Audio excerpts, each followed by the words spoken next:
नमस्कार मित्रांनो, तुम्हा सर्वांचं तुमच्याच यूट्यूब चॅनलवरती पुन्हा एकदा सहर्ष स्वागत। मित्रांनो, शिवसेना उद्धव बाळासाहेब ठाकरे पक्षप्रमुख उद्धव ठाकरेंनी आज 13 जुलै 2026 रोजी एका महत्त्वाच्या विषयावर पत्रकार परिषद घेतली आहे। या पत्रकार परिषदेचा मुख्य उद्देश अयोध्येतील राम मंदिरातील कथित दान गैरव्यवहाराच्या आरोपावरून सत्ताधाऱ्यांवर टीका करणे हा होता। नेमकी काय म्हणालेत उद्धव ठाकरे जाणून घेऊयात व्हिडिओच्या माध्यमातून। 18 तारखेला नागपूरमध्ये हा कार्यक्रम होईल, जिथे मी स्वतः जाणार आहे। माझा प्रयत्न आहे की आता हिंदूंनी झोपून चालणार नाही, जागा झालं पाहिजे।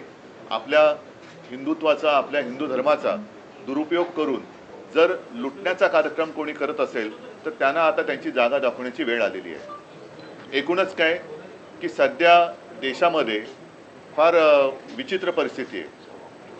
मी मागेही बोललो होतो, कदाचित तुमच्याशीच बोललो होतो का आणखीन कुठे बोललो होतो कल्पना नाही मला, पण बऱ्याच वर्षानंतर देशात आणि महाराष्ट्रामध्ये विरोधी पक्षाला प्रचंड काम आहे।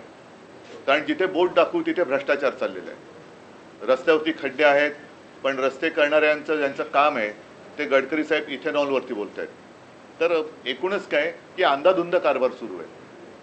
आणि म्हणून मग मी असं ठरवलं की प्रत्येक वेळेला एकाच विषयासाठी प्रेस कॉन्फरन्स घ्यायची।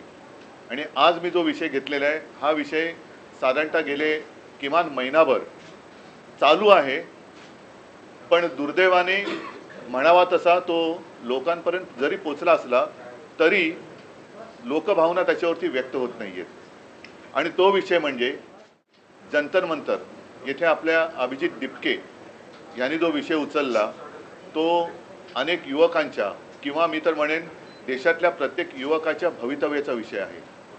नीट परीक्षेचे पेपर फुटले, त्याच्यानंतर अनेक विद्यार्थ्यांनी आत्महत्या केल्या, कोणी त्याच्याकडे लक्ष दिलेलं नाही आहे।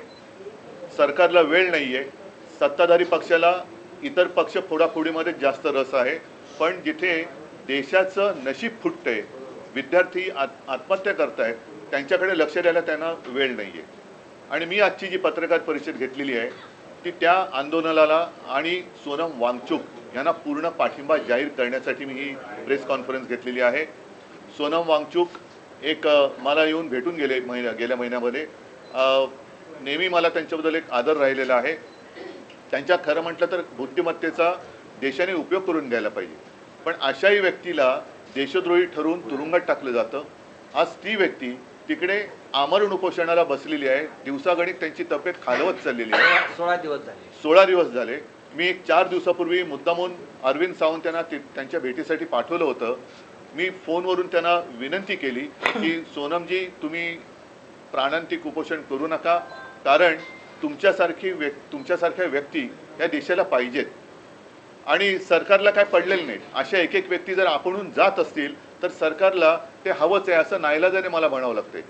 आज कोणाच्या लक्षात असेल किंवा नसेल, 2018 साली JD अग्रवाल ह्यांनी गंगेसाठी आमरण उपोषण केलं होतं। मला वाटतं 115 दिवसाचं उपोषण होतं। काय होतं त्यांच्या उपोषणाचा विषय? स्वतःसाठी काय मागत होते का?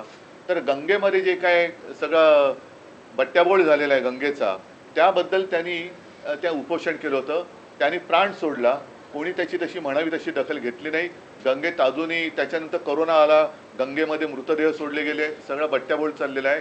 आणि आज देखील सोनम वांगचुक यांची प्रकृती खालवत चाललेली आहे। मी तर म्हणेन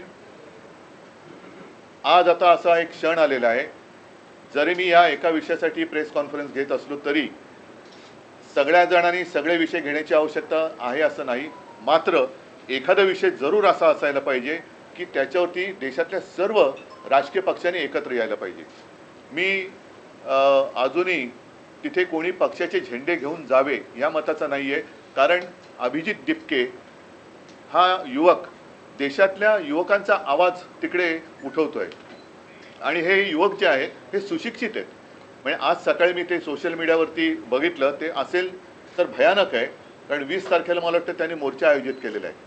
आणि अभिजित दिपकेने असा एक दावा केलेला आहे की येत्या 20 तारखेच्या आत काही गुंड तिकडे सोडून हिंसाचार माजून हे आंदोलन उधळून लावण्याचा काही जणांचा प्रयत्न आहे। हे फार हिणकस आणि नीच वृत्तीचे लक्षण आहे। एकूणच सोनम वांगचूक आहेत, अभिजित दिपके आहे आणि सगळे जे काही युवक आहेत हे कोणासाठी लढत आहेत? देशातल्या सर्व युवकांनीच नव्हे, पालकांनी सुद्धा जागं झालं पाहिजे की अरे, आत्महत्या करणारा हा जरी त्यांचा मुलगा होता किंवा त्यांची मुलगी होती, पण कदाचित उद्या आपल्यावरती वेळ येऊ शकते. हा विषय राजकीय पक्षाचा नाही आहे, राजकारणाचा विषय नाही आहे, हा देशाचा विषय आहे. आणि त्यासाठी मला असं वाटतं देशभर काही ना काहीतरी आता मी म्हणेन मग प्रत्येक राजकीय पक्षाने देशभरामध्ये आपापल्या राज्यामध्ये त्यांच्या समर्थनार्थ काहीतरी केलं पाहिजे. कारण देश जोपर्यंत जागा होत नाही तोपर्यंत या बेफिकीर सत्ताधाऱ्यांना त्यांची जागा कळणार नाही. काय मागतायत सोनम वांगचूक?